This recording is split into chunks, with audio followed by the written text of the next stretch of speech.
اللہ رب العزت سے اپنے لیے اور آپ سب کے لیے دعا کرتا ہوں، اللہ رب العزت ہم سب کو سمجھنے والا دماغ عطا فرمائے، اللہ ہم سب کو سمجھانے والی زبان عطا فرمائے۔ بعض بندوں کے پاس سمجھنے والا دماغ نہیں ہوتا اور بعض بندوں کے پاس سمجھانے والی زبان نہیں ہوتی۔ سمجھنے والا دماغ یہ بھی اللہ کی نعمت ہے اور سمجھانے والی زبان یہ بھی اللہ کی نعمت ہے۔ حضرت موسیٰ علیہ نبینا وعلیہ السلام نے اللہ سے دعائیں مانگی، ان میں ایک دعا یہ بھی تھی اشرح لی صدری، اور ایک دعا یہ بھی تھی احلل عقدۃ من لسانی۔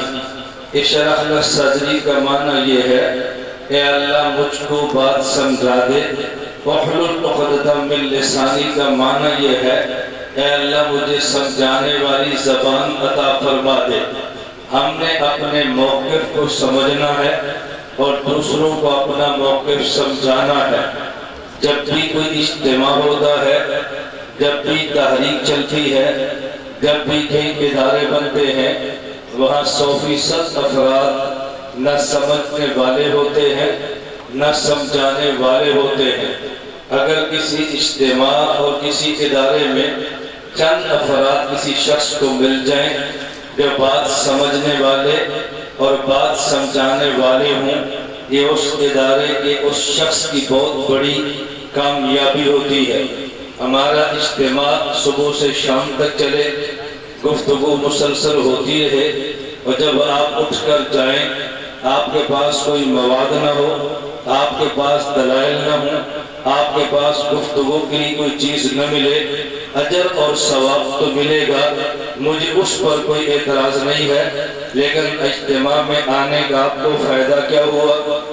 اجر اور ثواب۔ آپ جلسے میں نہ آتے، قرآن کی تلاوت کر لیتے تب بھی ملتا، آپ نفل پڑھ لیتے تب بھی ملتا، اللہ اللہ کر لیتے تب بھی ملتا، جماعت میں گشت کر لیتے تب بھی ملتا، کوئی اور دینی کام کرتے اجر تو تب بھی ملتا۔ اجتماعات کا مقصد صرف اجر اور ثواب نہیں ہوتا بلکہ اپنے موقف کو دلائل سے سمجھنا بھی ہوتا ہے۔ اس لیے دونوں دعائیں کریں، اللہ ہمیں اجر اور ثواب بھی دے، اللہ ہمیں اپنا موقف سمجھنے کی توفیق بھی عطا فرمائے۔ آپ اس اجتماع کے لیے میں نے کتنا لمبا سفر کیا ہے اللہ گواہ، اس کا آپ کو اندازہ نہیں ہے۔ آپ نے اجتماع طے فرما لیا، مجھ سے مولانا یاسر صاحب نے رابطہ بات میں فرمایا، میں 8 جنوری کو پشاور آیا، ساتھ ہمارا رات اجلاس تھا، صبح 8 کو جلسہ تھا، تو مولانا بھی پشاور پہنچے۔ انہوں نے فرمایا کہ ہماری خواہش ہے کہ آپ ہمارے اجتماع میں پہلے بھی آتے ہیں، اب بھی آئیں۔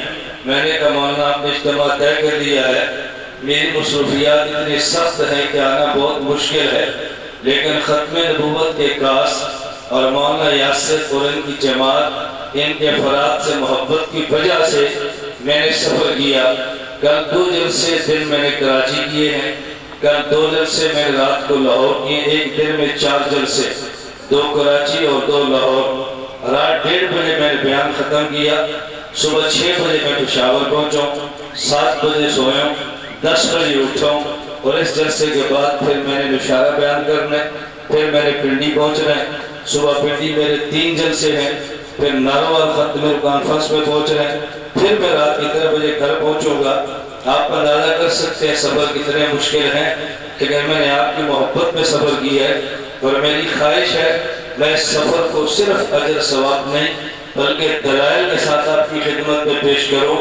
اللہ رب العزت مجھے اخلاص اور دلائل کے ساتھ اور بات کہنے کی توفیق عطا فرمائے، اللہ ہمیں سمجھنے، سمجھانے اور قبول کرنے کی توفیق عطا فرمائے۔ ختم نبوت کے عنوان پہ آج کی مجلس میں آپ کی خدمت میں 4 باتیں پیش کروں گا۔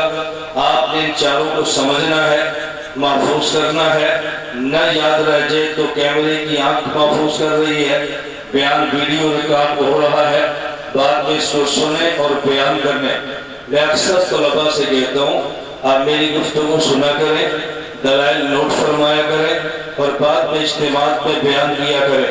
آپ کو ہزاروں کتابوں سے بے نیاز کر کے یہ بیان کی طاقت ملے گی، آپ کو بولنے کا سلیقہ آئے گا، دلیل کی طاقت کے ساتھ بات کہنے کا آپ کو موقع ملے گا۔